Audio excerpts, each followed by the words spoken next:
Since he's here, I think we can go ahead and start. Right. Okay. Sounds so good.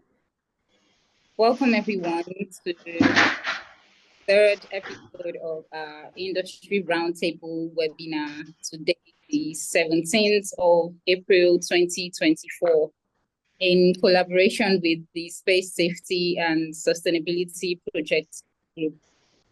I'm highly honored to be your host. My name is Ruth Oko, the National Point of Contact for SGAC Nigeria. It's so great to have you here.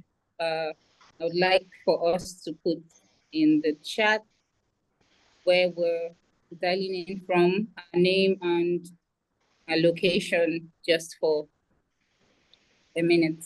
Let's know where we're logging in from.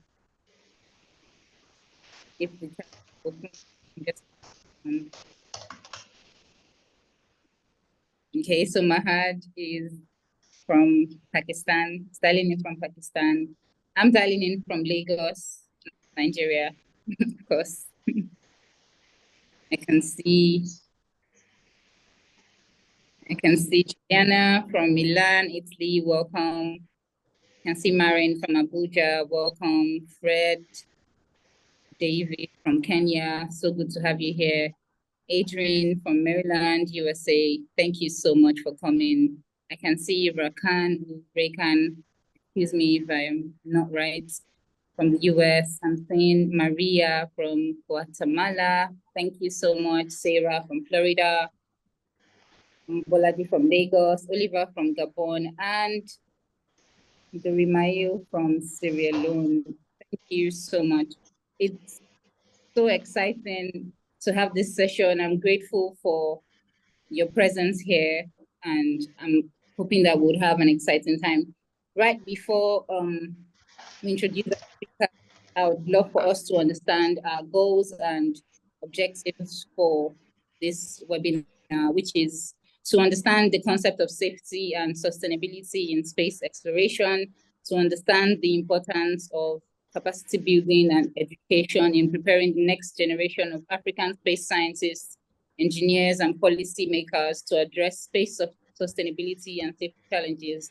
And also, it's a way for us to foster networking and collaboration, building partnerships for our forthcoming regional event, the 8th Generation Workshop 2024 at Abuja this November. We have a hot mic. Oh, I think Mahad's mic is on. Right, and with that being said, let's have first, but in no particular order. Our first speaker for tonight is an interdisciplinary lawyer, a space law and policy researcher. She is a PhD student in sustainable development and climate change at Santana School of Advanced Studies, currently deepening her knowledge and understanding of the space sector for its economic, social, technological, and scientific advancements. She serves as SGAC policy and advocacy coordinator. Let's have a round of applause in the chat as we welcome Juliana Rotola. Thank you so much for coming. It's so great to have you here, Juliana.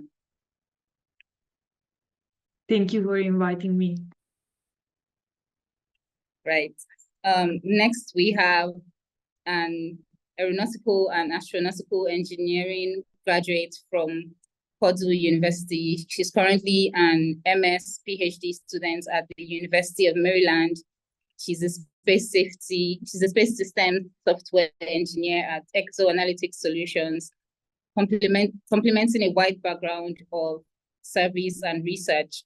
Her passion for space is multifaceted, bridging agricultural applications on Earth, space sustainability and domain awareness, also deep space exploration, with the key idea that space is for all of humanity. At EXO, she aims to classify spacecraft propellant plume behavior in the geoplasma environment, and was chosen to present her findings at the Advanced Maui Optical and Space Surveillance Technologies Conference in Maui, Hawaii 2023, earning the Best Newcomer Poster Award.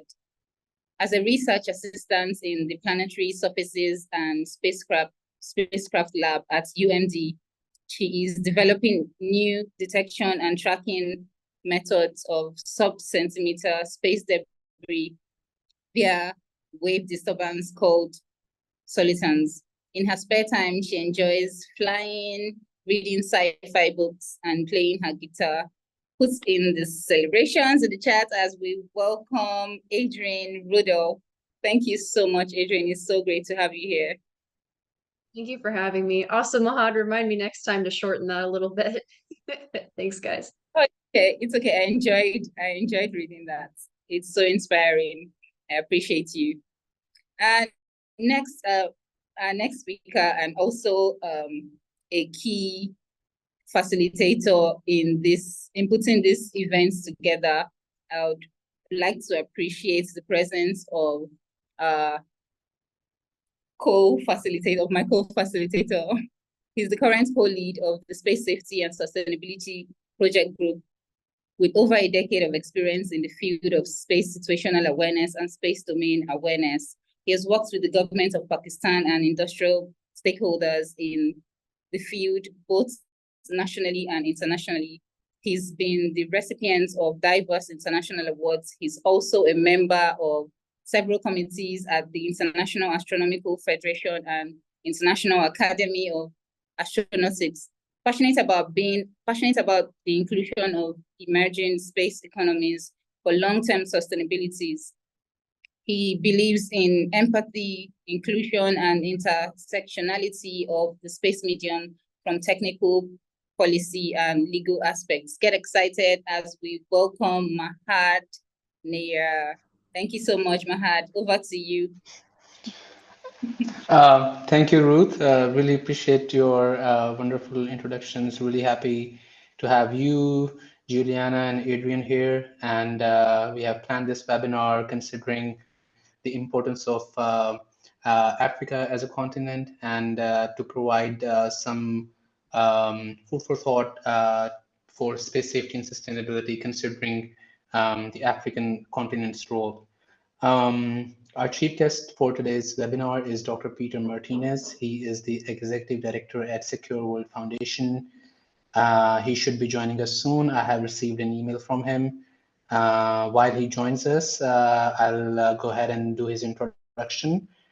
Peter Martinez is the Executive Director of the Secure World Foundation. He has extensive experience in multilateral space diplomacy, space policy, formulation, and space regulation.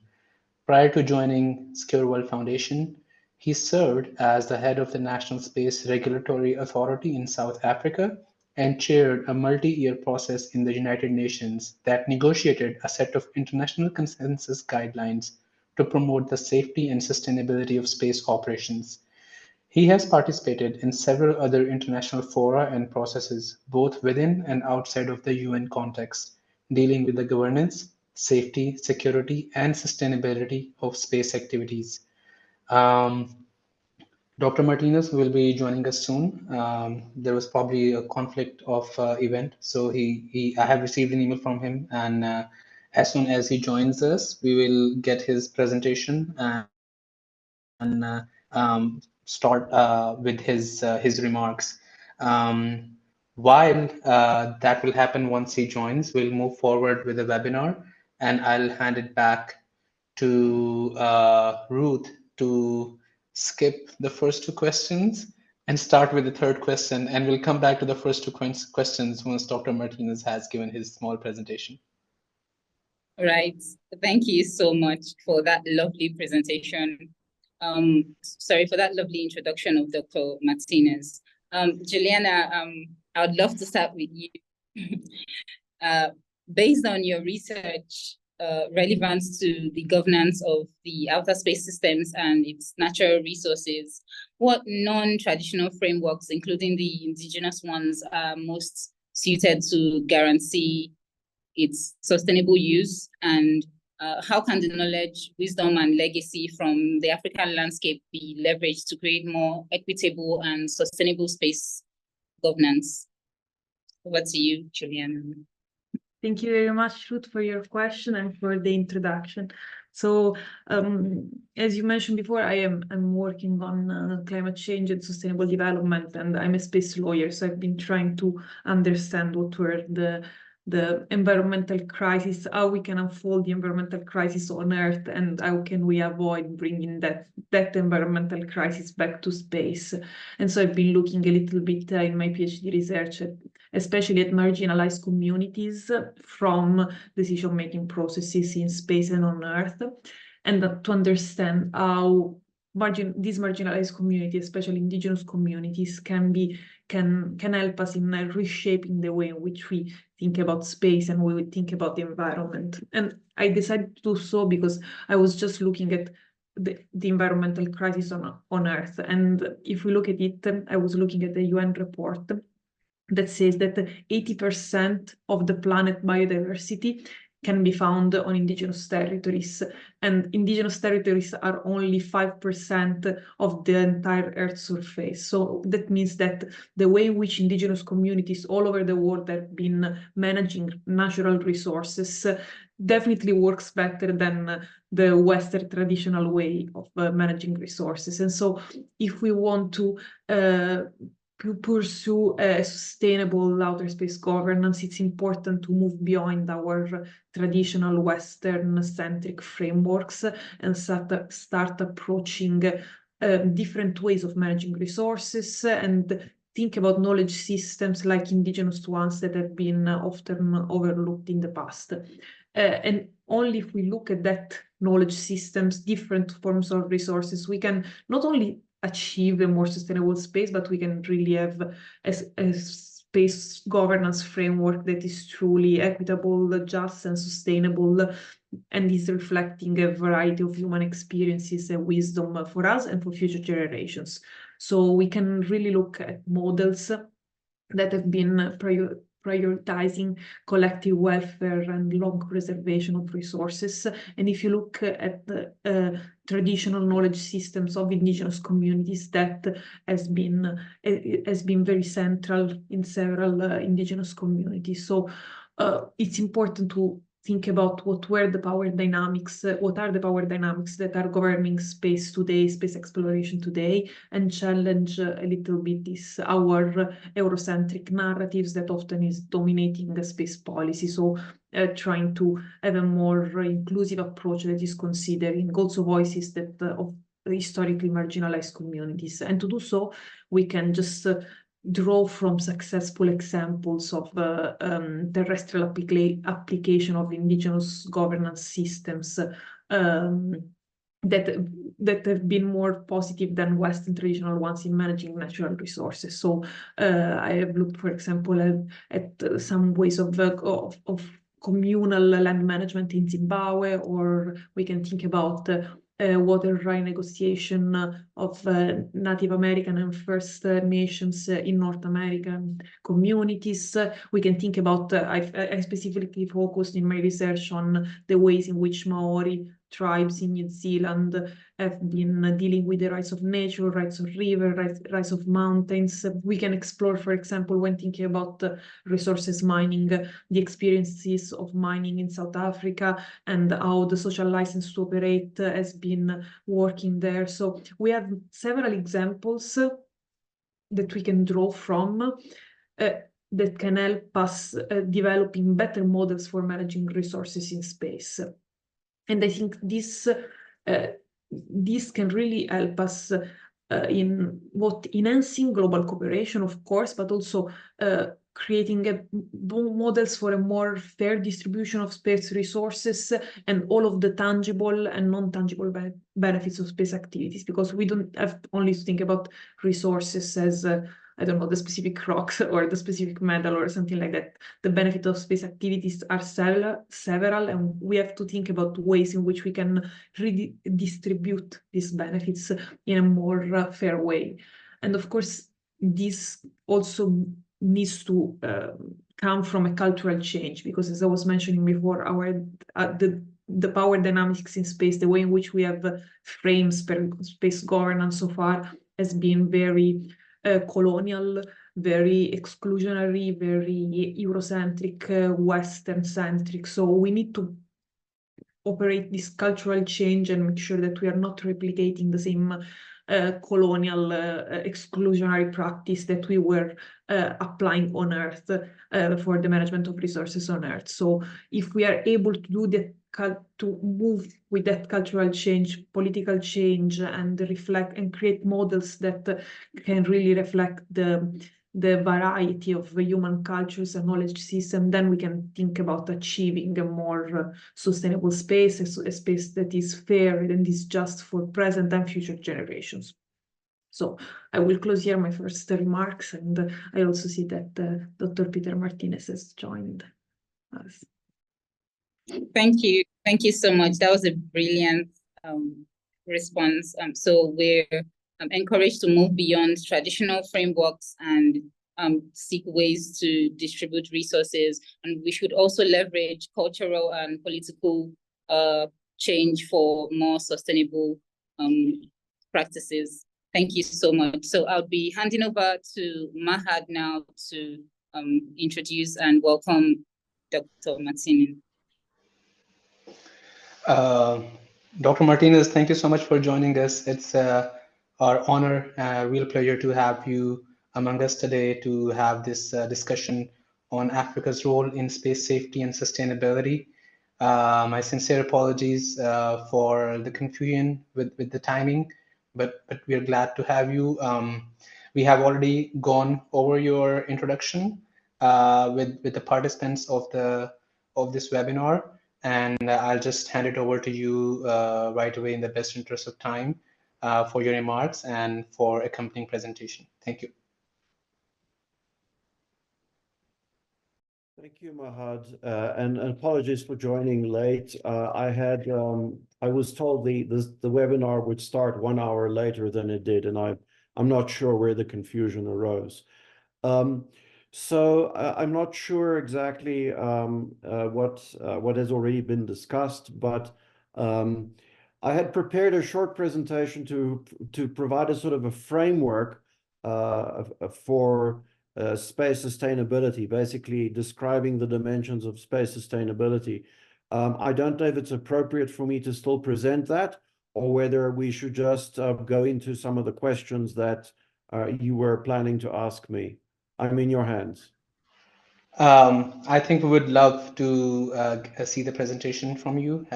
So I think we can go ahead and start. And we used the time to get remarks from our fellow panelists. So I think we should be okay with time. Okay, I'll try and be as brief as I can.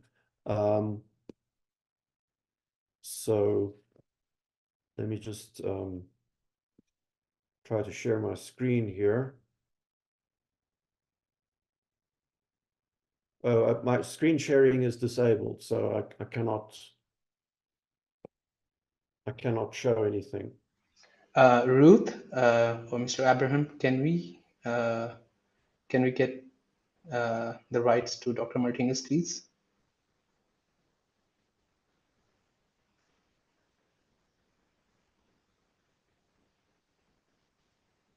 Yes, okay, I think that's working now. So you should be able to see my presentation slides. Do you see the title slide? Yes.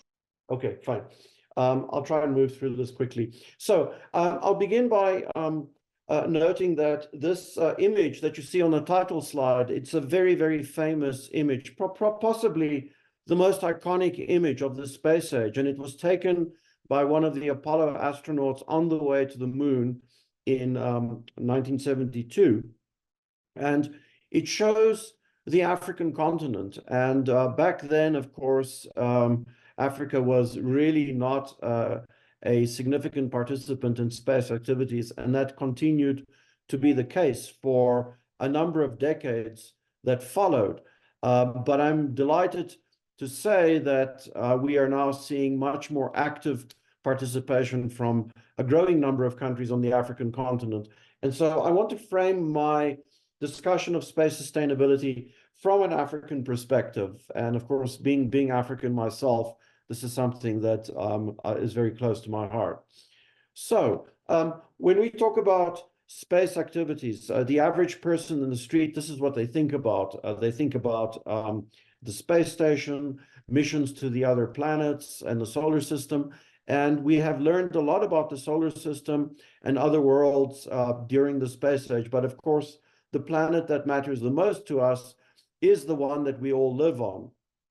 And most space activities are conducted for the benefit of citizens on the ground. This is an image of the city of Johannesburg in South Africa, but equally well, it could apply to any other African city. And we should remind ourselves that the benefits of space activities are really utilized in a very personal way by billions of citizens around the world every day who have become accustomed to things like using cell phones, navigating with their GPS or other applications that they use.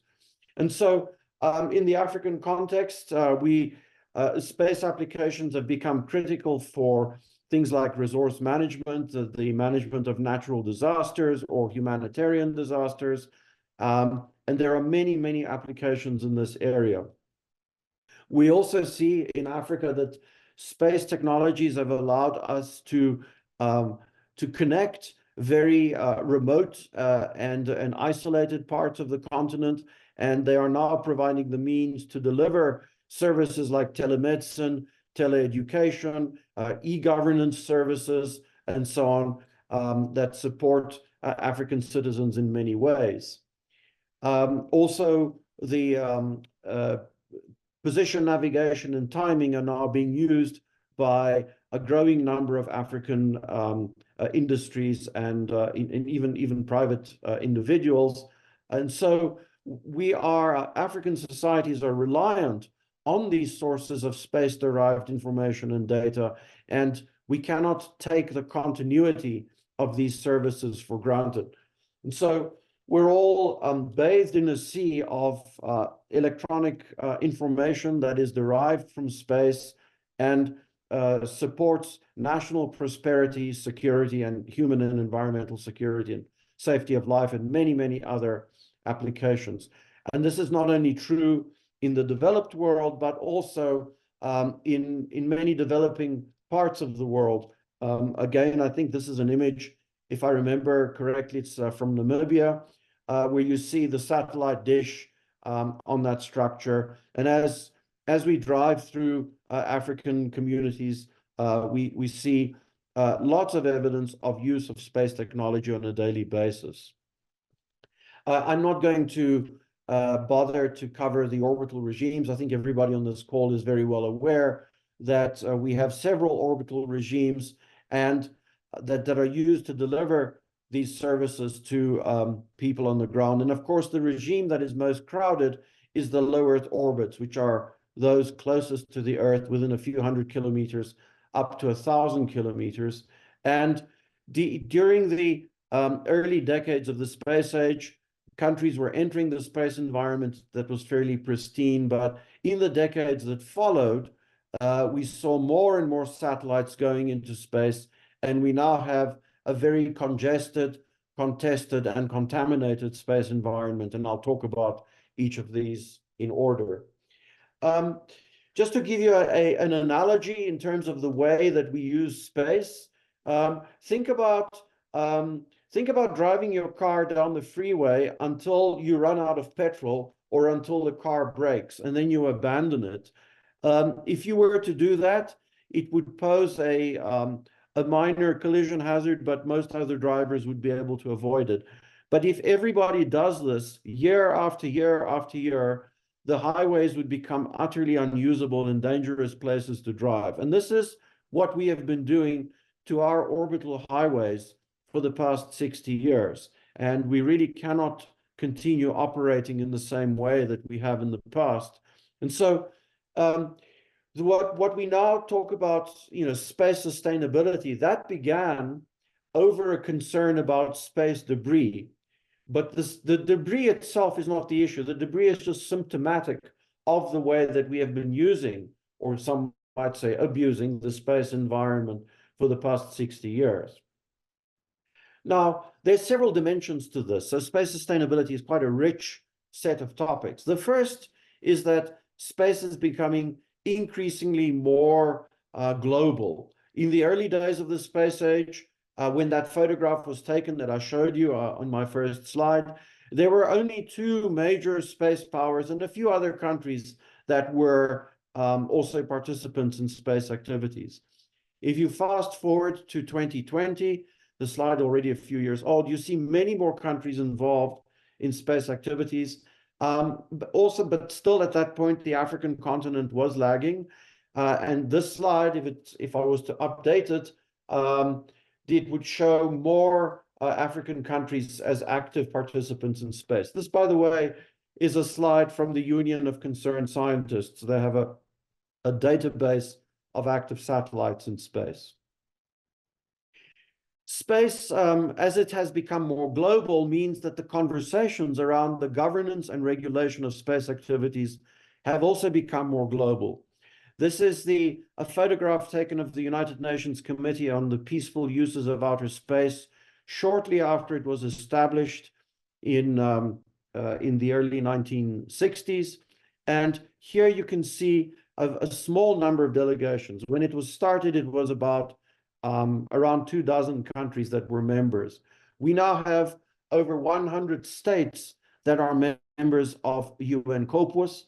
And this committee now reflects a very, very diverse level of space capabilities, motivations for conducting space activities, the division between commercial and civilian space and so on. And so it makes it really challenging to come up with common rules and norms of behavior. But we need those if we are going to use space in a safe and sustainable fashion. So another issue is that there are many new actors in space. In the early days of the space age, space activities were dominated by the United States and the former Soviet Union, and really the military actors were a significant fraction of those. And that is shown on this slide, where you see in the early days of the space age, the Russian military shown in red and the US military shown in the dark blue were significant actors. And on top of that, we had the civilian and the civilian actors from the Soviet Union and the US, shown in the orange and lighter blue. The yellow band is a number of other countries that became gradually space actors, and you can see that number increasing gradually over the decades that followed through the 70s and the 80s and the 90s. But what I want to draw your attention to is the green band, which you start seeing becoming more prominent through the 90s and the early and mid 2000s, and that is the commercial sector, which nowadays is a dominant space actor. And you can see that in this next slide, where the commercial, US commercial and US governmental and non-US governmental space activities are shown in the gray and the orange bars. And you can see that those are a small and decreasing fraction of the total amount of space activities, which is becoming increasingly dominated by the commercial sector, which is shown in the blue and the orange sections of this slide. And so what does that mean for space sustainability? This is a slide that was produced a couple of years ago by AGI, and they were looking at all of the proposed new satellite constellations that were on the table at that time. And if you added up all the satellites that were proposed, we could potentially see almost 60,000 new satellites in space by the end of the decade. Now, I don't believe for one moment that all of those constellations will be actually deployed in space. But even if a small fraction of them are, that will still be a game changer in terms of the way in which we operate in space. We're also seeing the emergence of new kinds of space activities that were just imagined, but not really technically feasible in the early days of the space age. We're seeing things like the ability to rendezvous with other spacecraft in orbit, the ability to dock with or manipulate, refuel, reservice, and so on, other spacecraft in orbit. This will have very positive advantages in terms of, spacecraft life cycle extension, and so on, which will reduce the challenge of space sustainability because we will be able to use satellites for a longer period of time. But it also raises concerns about the possible counter-space use of these activities, meaning the possibility of using these technologies to attack the satellites of other countries.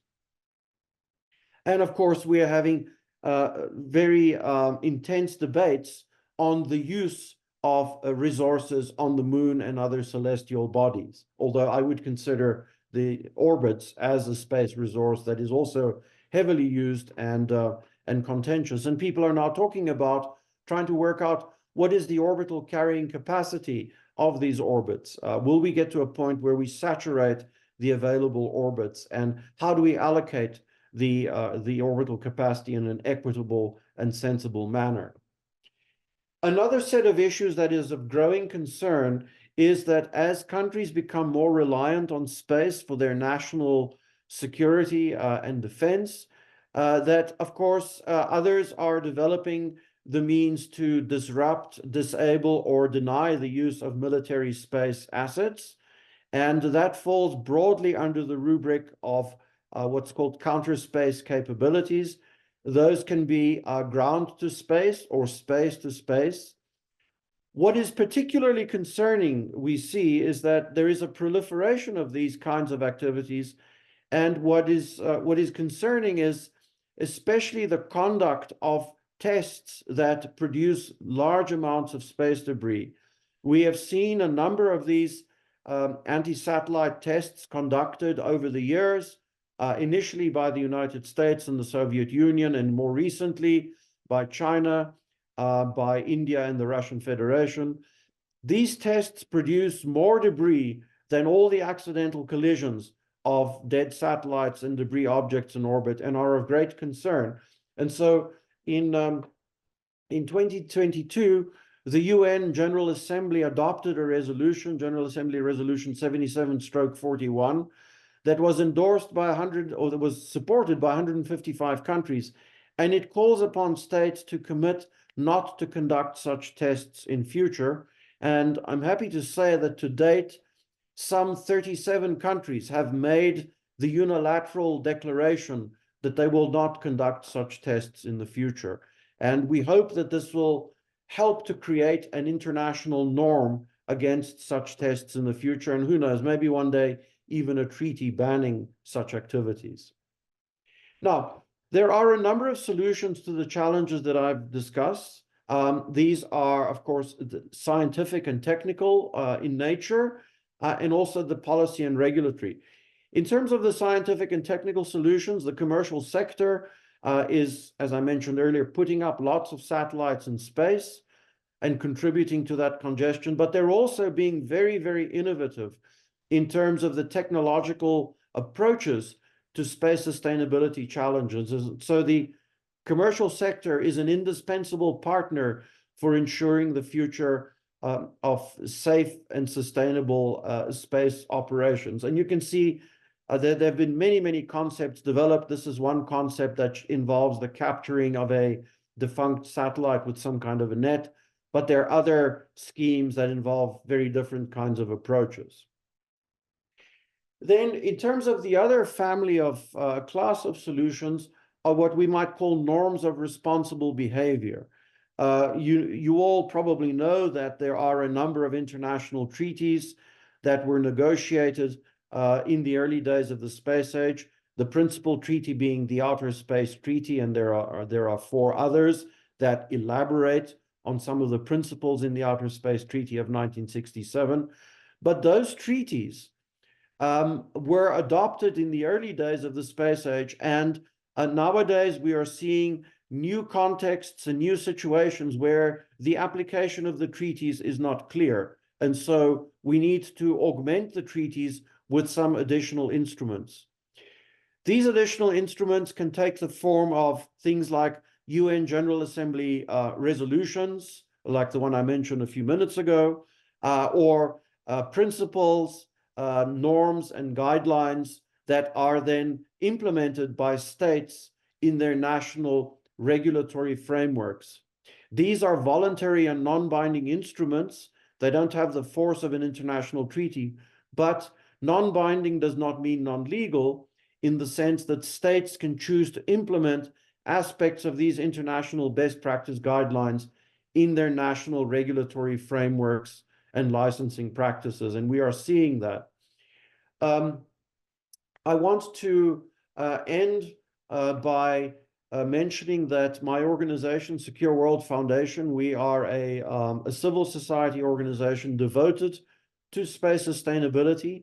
We have permanent observer status in the United Nations, and we participate very actively in UN dialogues on space sustainability and space security. On this slide, I show three of the resources that the attendants of this webinar may find interesting. Our handbook for new actors in space is available in English and French, the two languages widely spoken on the continent. Unfortunately, we don't yet have it in any of the other indigenous African languages, but we do have it in English and French for speakers of those languages. Our Global Counterspace Capabilities Report provides a survey of all the counterspace activities on a year-by-year basis, and we just released the 2024 edition a week ago. I want to end by drawing your attention to our upcoming event, the 6th Summit for Space Sustainability, which will take place in Tokyo on July 11 and 12. Participation, of course, we welcome participation from the African region. We realize that Tokyo is very far away for many Africans. And so I just want to point out that we do have the possibility of virtual attendance, and you can find out more details on the website swfsummit.org. So I know we're pushed for time, and I will stop there, and I will be very happy to take any questions or move on to the other questions that I believe the moderator was planning to ask. Thank you.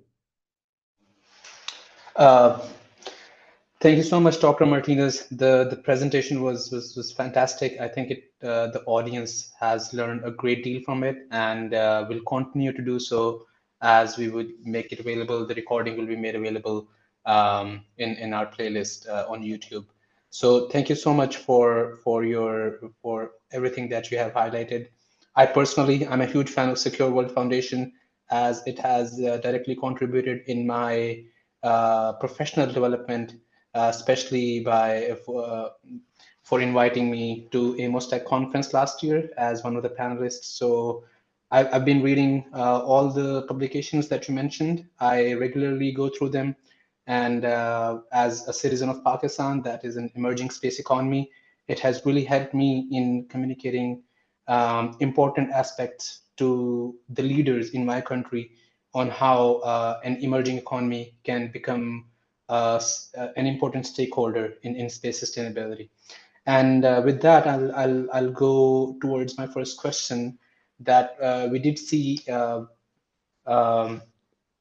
the number of sensors are increasing globally in geographically diverse locations. We are seeing that commercial companies such as Leo Labs are putting their radars in New Zealand and far off places so that we get more accurate measurements. I'm also, we see that Slingshot Aerospace or Exoanalytics, they are constantly trying to increase their networks.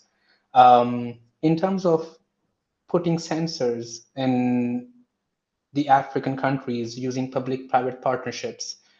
I was wondering if you can comment on the effectiveness of that, on the possibility of that, and on any future plans, because that would directly contribute in jobs and training and capacity building and in making African countries stakeholders in space sustainability. So what are your remarks about putting sensors in the African continent? Thank you. I'm sorry, are you addressing the question to me or to all of the panelists? To Dr. Martinez. Okay, so I thank you. All right, I will answer and try to be brief to give the other panelists a chance to give their views. I think, there has been in terms of the distribution of sensors around the world, just because of the way the world's land masses are concentrated in the Northern Hemisphere, there has been a lack of data in the Southern Hemisphere for a long time. And so I think that this is an opportunity for the African continent to capitalize on a geographical advantage. And there are more space situational awareness sensors now being developed and deployed by the commercial sector. Previously, SSA was very much a capability in the hands of the military, but now there are more a growing number of commercial actors that are acquiring, processing, and disseminating SSA information. So yes, I think there are opportunities on the African continent, particularly with regards to hosting these kinds of sensors. I can imagine that governments could leverage the geographical interest in putting sensors on the African continent by combining hosting agreements with capacity building initiatives that involve training of local African students, employment of Africans in these facilities, and just generally helping to raise the ability of the continent also to process and to utilize space situational awareness data, because it requires a fair degree of sophistication for a space operator to be able to use this data, but you need that capability. Either the operator needs it, or they need to be able to get that service commercially in order to operate in a safe and sustainable manner. So yes, I see a number of opportunities for the African continent in this regard. Thank you. Ruth, you can go, you can start with the remaining questions. Thank you so much, Mahad. Dr. Martinez, we really appreciate that beautiful presentation. It has opened up a whole lot has inspired us me personally, to want to do more research and, find out more about how we could participate as young people. Mahad, based on the vital aspects mentioned by Dr. Martinez, I would like for you to share what you understand by what role SGAC can play in creating an impact through young professionals, especially the ones in the African continent. Thank you, Ruth. So Space Generation Advisory Council is a group of young professionals from literally every walk of life. And there is a really good network for people to find experts from other fields. Space Generation is hosting workshops, events where young professionals from African countries are regularly participating. I'm gonna just give a radical idea right away, as Dr. Martinez mentioned. The commercial space situational awareness sensors are now available, and through public-private partnership, there should be a win-win situation for a commercial company and a country's own SSA program, a nascent SSA program. So I'll just say right away that the young professionals from African countries should start reaching out to resident experts from different fields. Let's say telescope. So maybe there was a UNUSA program that gave 2 telescopes, I think one to Mexico and one to Kenya, and then or they can even find an inexpensive telescope and start looking at the space debris. So sensor, software, and data, the 3 cardinal pillars of any regional or country-specific space situational awareness program can be a driving force for the young professionals to start talking about how they individually and they organizationally or as a country can be the stakeholders in submitting data to owner operators, in using their specific geographic location to get the data or contribute in enhancing the accuracy of the orbits of the or the objects in the orbit. And let me tell you, you need a person from astrodynamics, you need someone to compute your orbits, you need someone to fix the line of sight of your telescope or calculate your signal to noise ratio. I can assure you that a single message on Slack SGAC channel can lead to conversation that will help you find an expert who would totally, help you out with that. If nothing happens, my project group, which is Space Safety and Sustainability, is willing to help anyone develop their SSA capability to look at space debris, so that once people are using their telescopes, they are taking data, they are sending that data to, selling that data to other companies to improve their uncertainty of the resident space objects. We are in the game. And that's what I would hope for every stakeholder, every youngster, every country on the map to do, because by actively doing space situational awareness using active or passive sensors, we all get this sense or this responsibility that this is something that needs to be sustainable, and all of us need to do that. So those are my views about this thing. Thank you. Thank you so much. So we're encouraged to reach out to professionals and reputable organizations in Africa and globally as well for research to enhance data for space safety and sustainability. Over to you, Adrian. You work with ExoAnalytics, one of the leaders in creating SSA and SDA solutions using optical sensors. How can the African continent be leveraged in applying your research in using the spacecraft plume behavior in the geoplasma environments using optical sensors? And also, since the density of optical sensors is very low in the African continent, does this provide an opportunity for the African youth to get involved in space sustainability initiatives? Ruth, those are great questions. So for those of you that don't know, last year I wrote a paper on these really weird propellant plumes that were coming from different satellites out of GEO. And they were very interesting and unusual and definitely have applications to SDA. So analyzing this plume behavior is one of many ways for us to potentially identify objects that either we haven't even seen before, or maybe we can't contact. And there's a lot that goes into it, like learning how to process images really well, understanding the optics of telescopes, how an object reflects light in space, or even learning about the shape of propellants at different stages of an engine firing.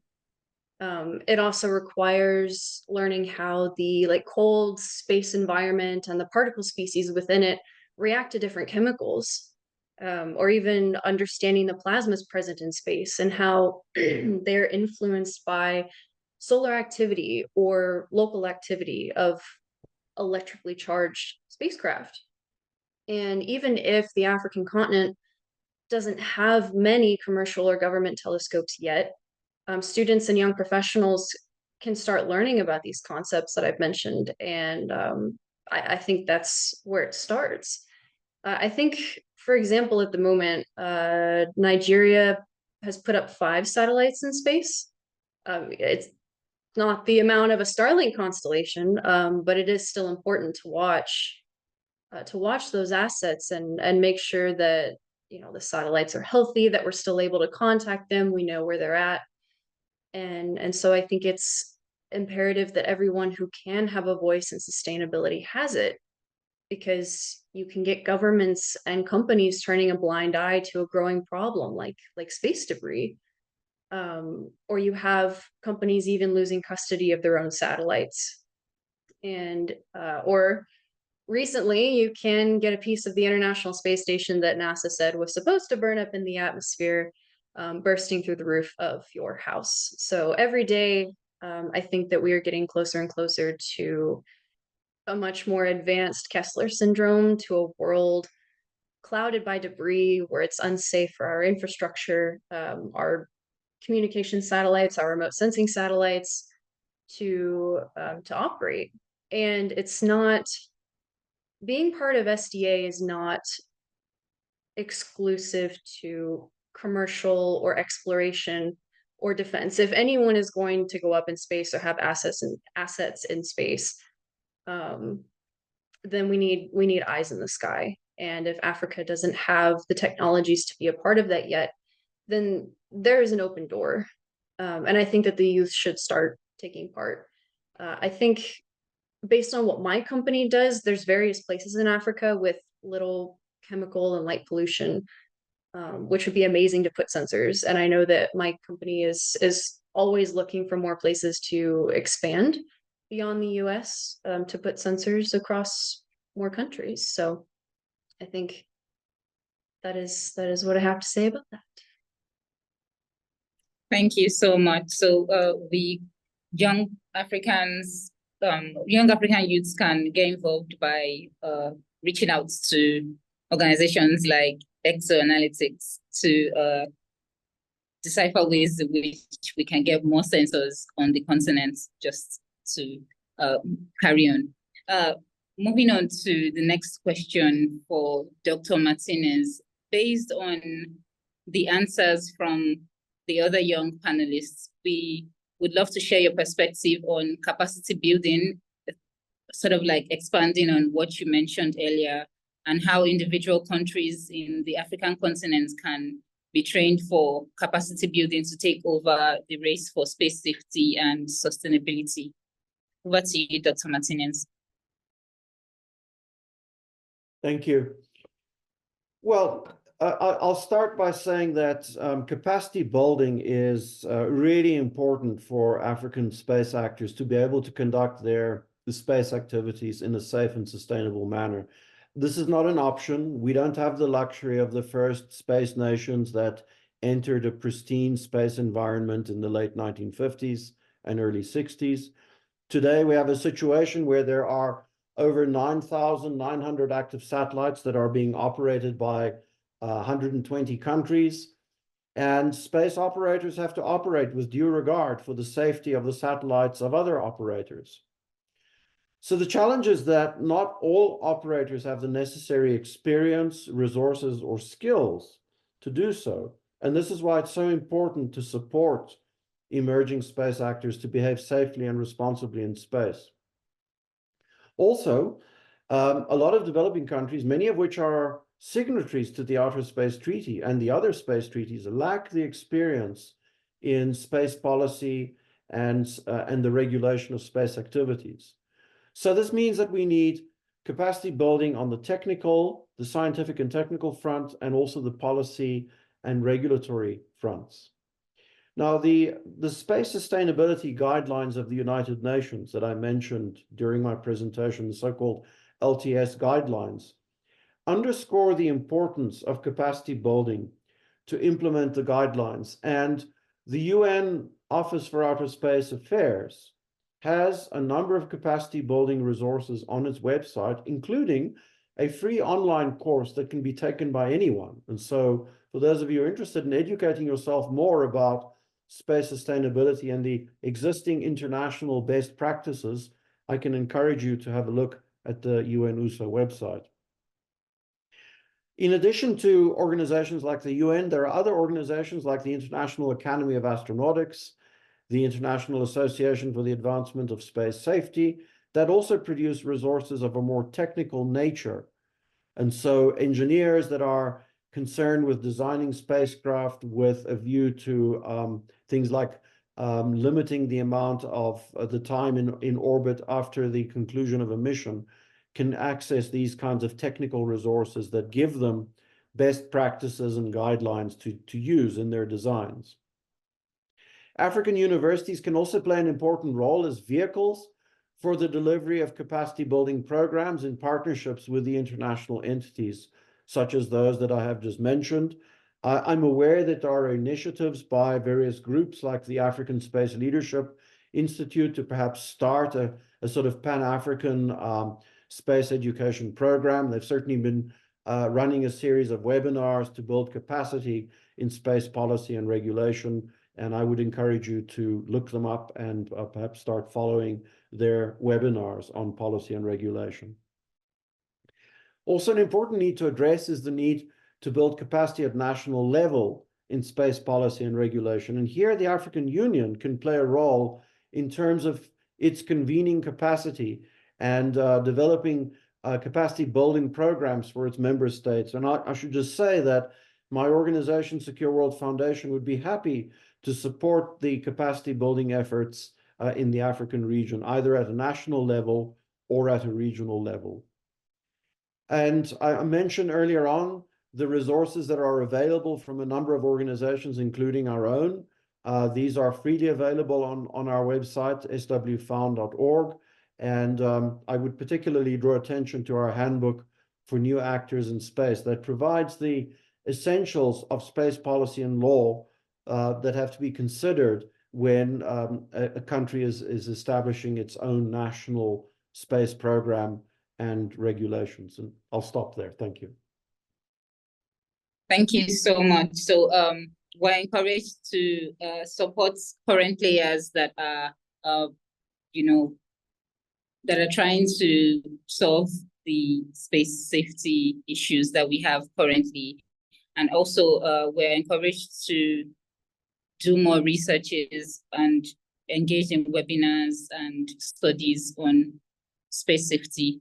I'm going to move on to Juliana right now, just because we're at the top of the hour, so we're going to have to be a little, fast with our answers. Based on your experience with SGAC and policy, SGAC advocacy and policy platform, and your experience in participating in the UN COPUOS sessions, would you like to talk about some sustainable space practices, technologies, and emerging trends?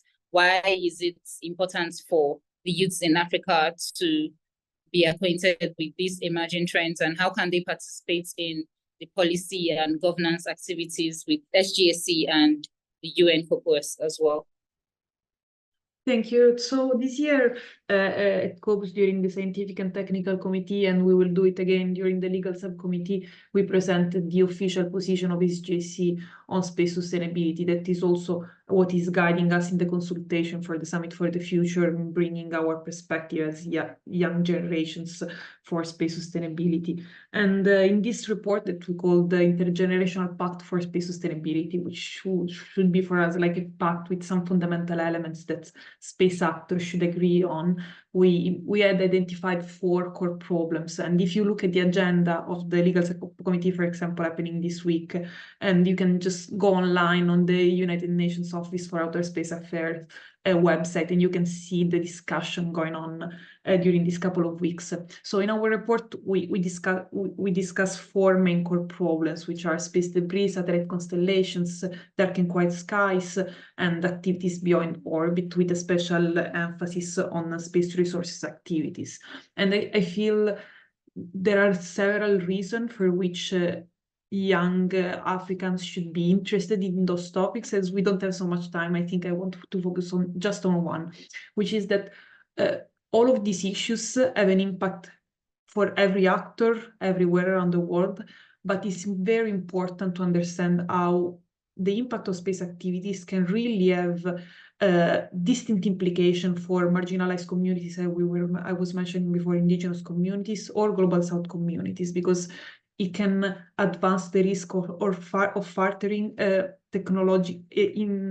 inequality in technological access, and it can have really disproportionate impacts on the environment for marginalized communities. So addressing these issues, being aware of these issues, can inform younger generations to have a stronger policy influence when discussing space sustainability issues, can help them understand what are their career opportunities, what are the trends in which they should focus in innovation and technological development, can help them develop ways for environmental conservation that take into consideration the differences of the impact of all of these issues. So understanding for Global South communities how they are impacted in different ways can really help them have a more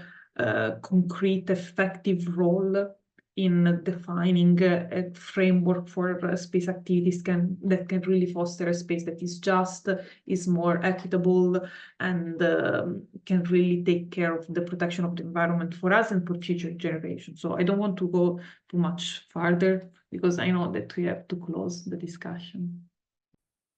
Thank you so much. Beautiful. Adrian, as a student, what lessons and suggestions can you give to students in Africa that are passionate about space safety and sustainability?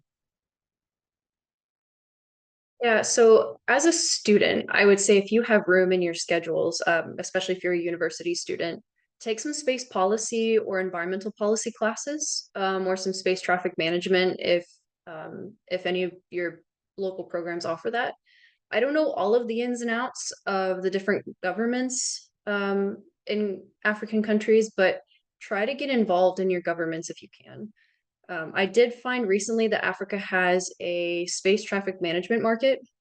So with some searching, I found that some African countries are trying to establish like these regional coordination centers, so they can exchange ideas and data and resources. It's got a very optimistic outlook. And I would say from my experience in working that the biggest thing that companies and governments are after right now is data. So data in the industry is worth more than money. It's worth more than gold. So if you want to get involved, learn how to create a data sharing platform, or learn how to create databases, learn to program. And I mentioned earlier that there's also a lot of science that goes into SDA. But I would say that it all depends on where and who you want to be. So do you want to primarily advocate or be a voice, someone who creates and defines these policies that safeguard our space assets? Do you want to be the person who creates models and runs experiments to learn more about the physical space environment, which is what I do? And then, or do you want to be someone who helps develop new technologies to clean up space junk? And the cool part about SDA is that because it's still relatively speaking in its infancy, and also why it's so heavily talked about nowadays, you don't have to choose just one way to be a part of the solution. Find an internship, watch YouTube videos, take some classes, start experimenting. There's a lot that you can do, and this should be my mantra because I share this every time I talk with people. Seek out opportunities. Mahad has heard me say this probably 2 or 3 times now, but ask your teachers, ask your advisors, email companies, go to conferences, come to more of these talks. If you're really interested in something, all you have to do is ask. Nobody is going to hand you solutions on a silver platter. Nobody's going to come to you with the ideas. You have to think of those yourself. So you must seek out these things in order to make them happen, and that's how things get done. Thanks. Right. So we would take up space policy classes and also do more research. We're also encouraged to get involved with our individual governments and exchange ideas, create and share data for the benefit of all and everyone else. So Mahad, you also have experience with optical sensors. Would you like to talk about the importance of SSA data and diverse geographical locations, from diverse geographical locations, and the use of sensor networks to ensure space safety and sustainability? Because right after now, we're just going to round off with the last question to Dr. Martinez. Go ahead, Mahad. Thank you. In 2021, when I was finishing my master's thesis, we did a market survey and analysis among stakeholders from governments, organizations, commercial companies, and we asked them if they're comfortable with the amount of uncertainty or covariance, as we call it, among the space objects. And obviously they were not. And in order to improve the covariance, or in order to improve the ellipsoid, the oval around a space object, in that oval, we don't know where that object is.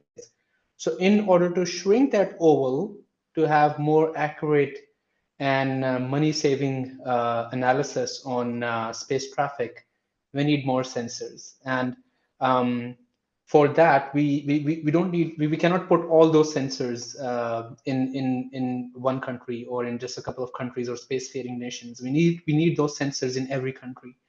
And that's where the opportunity is for the African continent to to leverage the existing partnerships and build an African network. We have the US SSN, which is the American network. We have EU SST, which is the European network. China has its APSCO network. It's putting telescopes in Pakistan, in Peru, in Iran, in many other countries. We have iZone, the Russian network. It's also putting telescopes in a whole bunch of countries. So Japan, South Korea, China, they have their own telescopes. So there is this huge opportunity in Africa and Middle East as well, to start putting sensors, put them on a network, and start selling your data. And most definitely, as Adrian said, it is going to be valuable, because owner operators and stakeholders in space traffic management would need that data to shrink their ovals, to save their costs on conjunction analysis, and make space a safe environment. So definitely do that. And for courses, you can always take online courses. Coursera, EDX, they're full of courses now on space traffic management, space law. Reach out to your government representative, as Adrian said, as Dr. Peter said, reach out to them and start talking about putting those guidelines into your country-specific space law.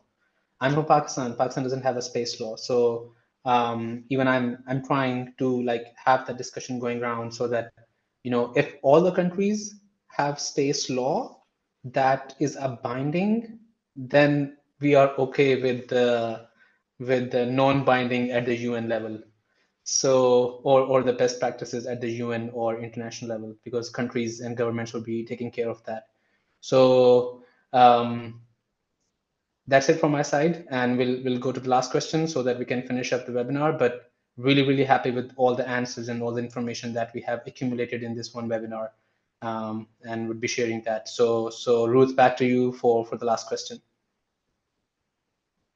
Thank you so much, Mahad, for that brilliant response. Dr. Martinez, before we go, would like to share your perspective and get insights and knowledge. What advice would you give to young African professionals about how to get involved with global initiatives, such as working groups under the UN COPUOS and other global institutions as well, working in the field of space sustainability?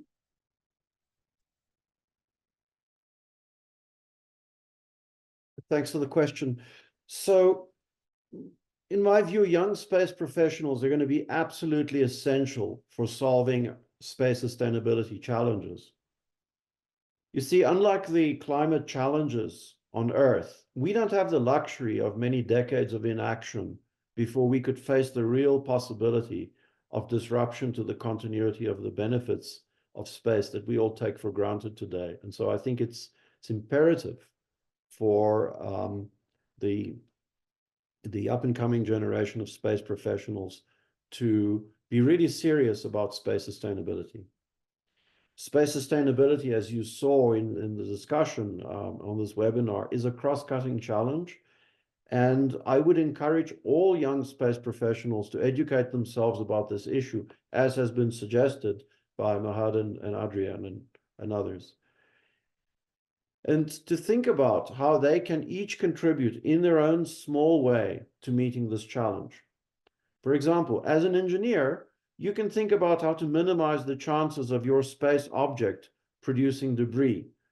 As an operator, you can think about how to operate safely and implement end-of-life disposal as part of your operation strategy. As a regulator, you can enforce safe and sustainable practices in your licensing and regulatory activities and link up with other national regulators to create a harmonious regulatory landscape that avoids regulation shopping and safe havens for unscrupulous actors. As an investor, you can promote responsible investment in space among your fellow investors. And I'm delighted to see that the SGAC has taken on this challenge of space sustainability. And this webinar is a great example of the SGAC raising awareness of this issue among its members. Space sustainability is, as I said, a multifaceted and multidisciplinary challenge with a place for the unique skills that each of you has to offer. And if you're not already involved, I encourage you to get involved in these discussions and activities, whether those being run by the SGAC or other organizations, but each and every one of us has a role to play in ensuring that outer space continues to be a safe and sustainable operating environment for the benefit of all nations and future generations. And I'll stop there. Thank you so much. Thank you so much. I really do appreciate all our panelists this evening. Well, I'm in Lagos, so it's evening. It's so great. It's been a whole lot of insights, knowledge that has been shared tonight. I'm going to give just a few minutes to anyone that has a question from the audience. Kindly go ahead. We're just going to take questions for like 5 minutes. So please. Does anyone in the audience have questions to share?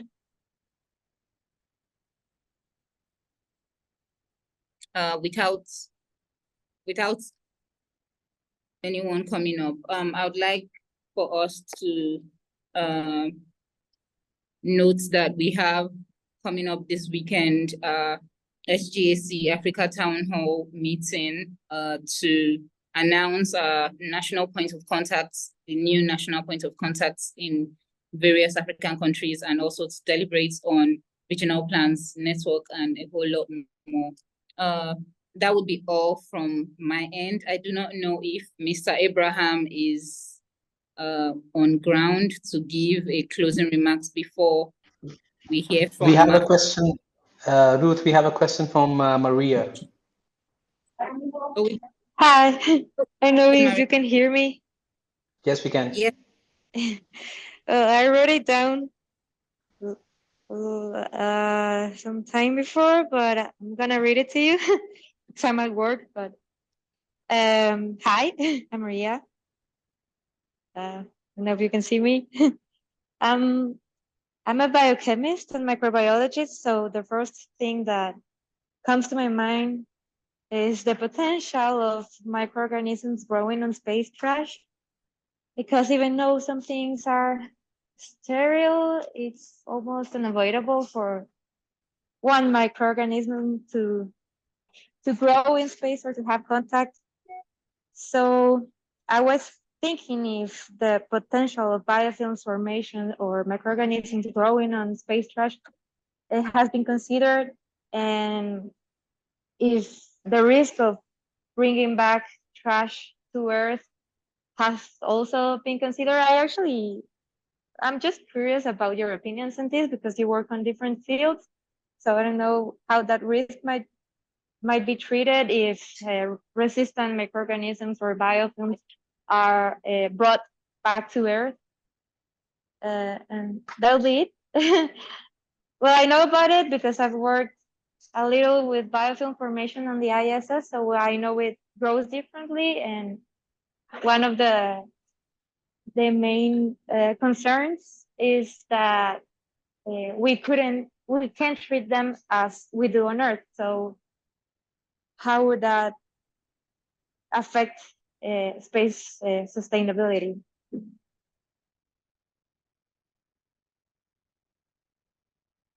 I can say something on what we have already in place. So, and for what I know, this concerns mostly planetary activity. So we have in place policies that concern backward and forward contamination. So way in which we have to avoid contaminating space when we explore celestial bodies, and ways in which we have to avoid bringing back material to harmfully contaminate our own planet. I'm not sure if that applies also in general to spacecrafts that are not landing on celestial bodies, and I don't know if any of the speakers here have been working on that, but for sure we have policies. I think all of the space agencies, all of space actors operating usually follows these planetary protection policies, and I'm pretty sure that that can happen also for activities that are not specifically landing on a celestial body, but just